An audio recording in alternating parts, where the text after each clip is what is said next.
Boston, I had a lot of family out there. Being, I'm New York, and actually my parents originally, when they left Augusta, hit Boston, and then from Boston to New York. So I had my grandparents there, I had a bunch of cousins, great grandmother, all of them. It was just a big family, and it was 4 hours away. So summers, weekends, Easter, holidays, it was nothing to go to Boston. Now Boston, I remember, is very important musically for me. Very important. Very, very important. Besides my cousin Joe and me doing my first actual performance at like 3 or 4 at the Strand Theater, and then walking on stage in the crowd tripping and screaming, and I'm doing my little part, man, was dope. You know what I'm saying? So I'm saving that for his segment is on my cousin Joe, Frank Lynch. So there's always music in my family, there was always records, it was always, and a part of Boston I was in was Roxbury, Dorchester, mostly Roxbury. My grandparents lived in Roxbury, and my cousins lived in Dorchester. So we would go, it was just dope, man. And early on, I remember being little, then I remember going out and playing and having a friend named Robert Butler. So they lived, like a couple of doors down from my grandparents. So I'm out there playing, and then for some reason, my grandmother had called me Lou. Boom. She yelled out, "Lou, it's time to come in." So all the little kids was laughing because I told them my name was Joe. So they laughing and they calling me Louie, and boom, and I could just sense, okay, here we go with the bullshit. You know what I'm saying? So it would come out, Louie, Louie, and I was like, and there was a song out, Louie, Louie, Louie, Louie, back in the day, right? So I'm like really tripping and shit. So me and Robert was cool, but it was just the other neighborhood kids and shit. They was cool, but they were, I was sensing that same hater bullshit. So Robert had these older brothers, and they liked my sister. One was Alan and Charlie, and they had another brother and his sister Connie, banging. So for some reason they tried to holler at my sister, the older cats. So for some reason, once again, when I was in Harlem, I started hanging with older cats. So they was like my sister's age. She's 5 years older than me, so I started hanging with them, and I stopped fucking with the other little kids, and how it was about a bike or some shit, and I rode with them and just was hanging with them and the older cats. I stopped fucking with the little brother and was just hanging with Alan mainly, and his boys and shit. And they were in a band. They had instruments, basses, and bass guitar, drums and shit. And they were older, and they were fucking cool, and they just called me Louie. And I was a whole different, it was like I was a whole different person in Boston. You know what I'm saying? Nobody in New York ever called me Louie. You know what I mean? So it was dope, because it was like a whole different character or person, actually, and shit. It was me, but that's the first place I smoked weed, with these older cats. So I got cool with them, man. We would just hang out and shit, and I would approach. I was like, I had to be, shit, man. I was young when I first started hanging with them, man, like 7, 8, 9, 8, some shit like that, probably 9. And I started getting like girls' numbers. We was on a train, and it was this beautiful girl. She was probably like 15, 16. And I just ran up on her, boom, and I got a number and shit. So they was tripping. Yeah, these older cats was like, yo, what the fuck? So I was definitely in now. So now, one day they get some they were smoking weed, man. And I had not really, like I'm saying, the older cats in Harlem always forbid me to know anything about anything I was doing with the mule shit and backpack or any drugs, any shit like that. They was just not trying to put me on to no bullshit. So I probably had smelled this shit, you know what I'm saying? So one day, it was like all of them, man. We at this one dude's house, so they were all waiting. He comes with the brown paper bag of fucking weed and shit. So they smoking, and I'm like, damn, like, yo, I want to fucking smoke and shit. And they like, nah, Louis, you fucking, I had to be like 8 or 9. They're like, nah, man. So I'm looking, so these motherfuckers tell me some wild shit. For some reason, they's like, oh, you could get high, you just gotta take the bag and do some bullshit. So they had me doing some wild shit. They laughing and shit. And I know they fucking with me. These motherfuckers is teenagers, stoned, got me doing wild shit, thinking I'm getting high and shit. Crazy shit. So then they gave me the roach. It was a little shit, little fucking thing. And I remember putting that shit in my pocket.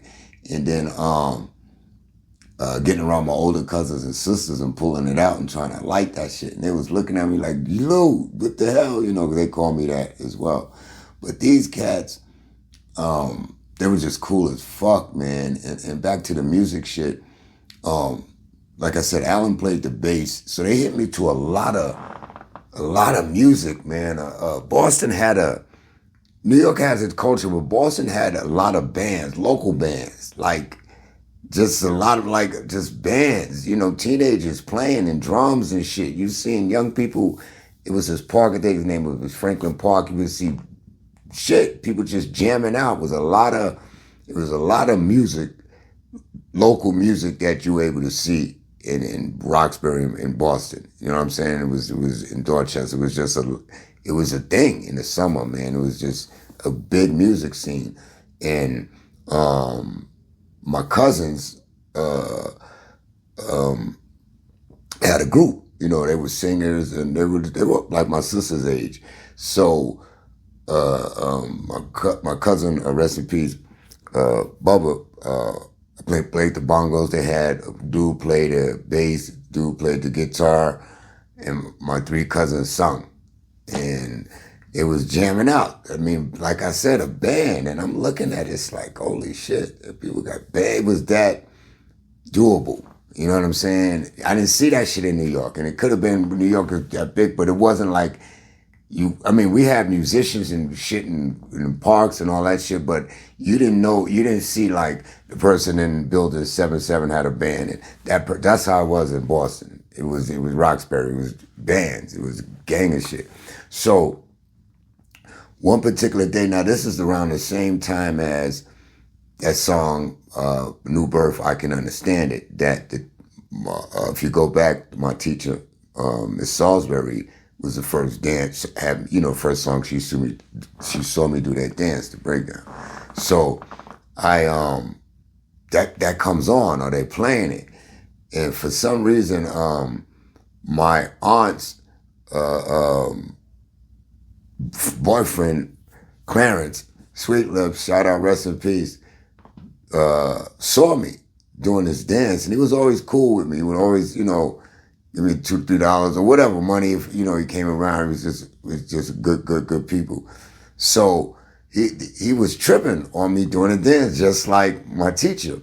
So it was this one time they incorporated me in their show, my cousins and them, and they put the song on, and I did my thing, and boom, boom, boom. So that was doable, you know what I mean? And then back to Alan and them, their band, I remember not ever touching the bass, and they had the bass outside, and they were messing around playing the blues, and I just got on it and started playing it different. Not how you should play a bass, but playing it first. Like I said, it was the first time I ever touched the instrument. I touched guitars, but the first time I ever touched the bass, and I'm playing it and I'm singing, and they're tripping like, yo, looking at me like bugging, looking at me like and they're tripping on how I'm playing it, but how the sound's coming out. So Boston was deep, man. And my cousin Joe, late cousin Joe, Frank Lynch, he was the first one to have me do my first performance, man. There's this theater.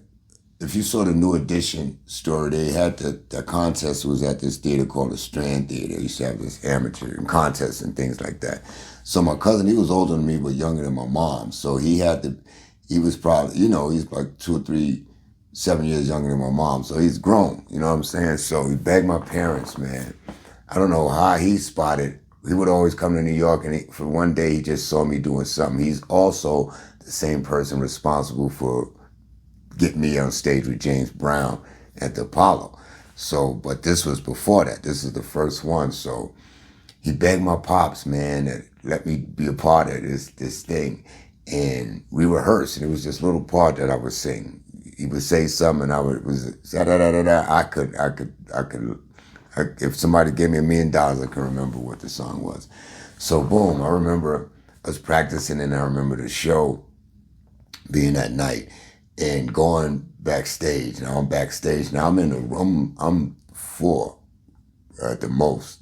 I'm in this dressing room. So I'm in a dressing room like you see in the movies on TV with the big bulbs around the mirror and shit. And I remember looking in it and making sure my hair was right and shit. And then I remember my cousin getting mumbling, getting mad at this dude. Him, I don't know if it was like his competition or what have you, but they was beefing. And he told me to go back in the dressing room. And I remember going back in the dressing room, and whatever happened, this dude went on before my cousin and sung one of the songs my cousin was going to sing, knowing that my cousin was going to sing it. So it was that type of shit. So he had to change his one of his songs up. So he went out, did his thing, and then it was time for me to go. He said, I got my little cousin from all the way from New York City. Boom, he's coming to help me sing. And I walk on stage, and the crowd just go bonkers. I'm like tripping. I'm just hearing screams and ladies and all this. I'm just tripping, and I'm not scared. I'm not nervous. I'm just, and I can't see anybody. I can't see one single face of my parents. I can't see nobody. All I can see is these lights at the foot of the stage, and we do our thing. He didn't win, but it was just, that was the moment, man, where I was like, yo, whatever this shit is, whatever that, it's hard to explain. That feeling, that shit was dope. That shit was a dope fucking feeling, man. So, he went on to do his thing. And like I said, it's going to be a whole segment on that. It's kind of hard to, I tried to do it the other day, but it was like, damn, because it's bringing up. Anyway, he was tragically killed by a Boston police officer. He had just released a song.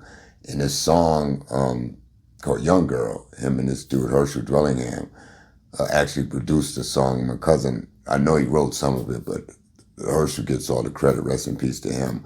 But the song was redone by a dude named Eli Reed, L Paperboy Reed, Eli Paperboy Reed, Eli Reed, something like that.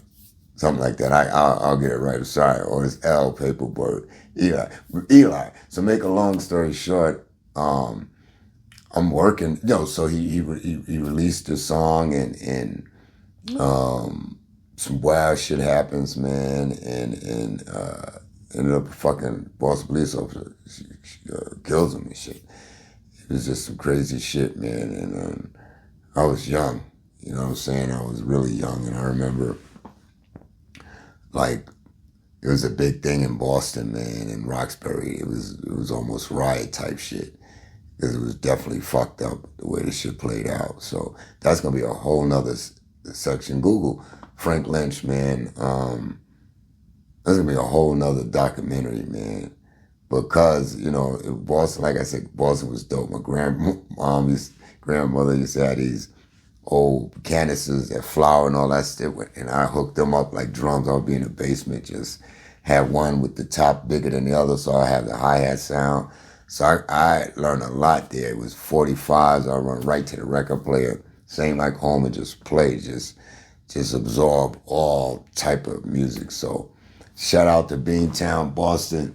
You know how we do. It's just one of them things, man. Let's go. They call me Lil episode 1 of them, but it's season 3 or 4, but